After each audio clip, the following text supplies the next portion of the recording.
To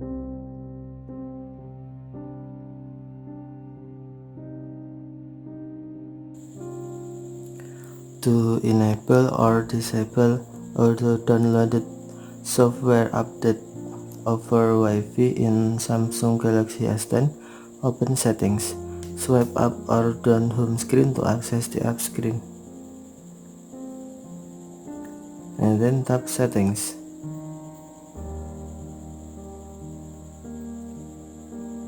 Scroll down.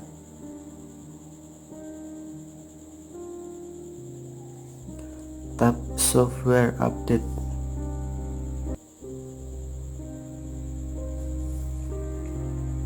On auto downloaded over Wi-Fi, tap switch until blue to enable or tap until white to disable. If enable, downloaded software updates automatically when connected to a Wi-Fi network.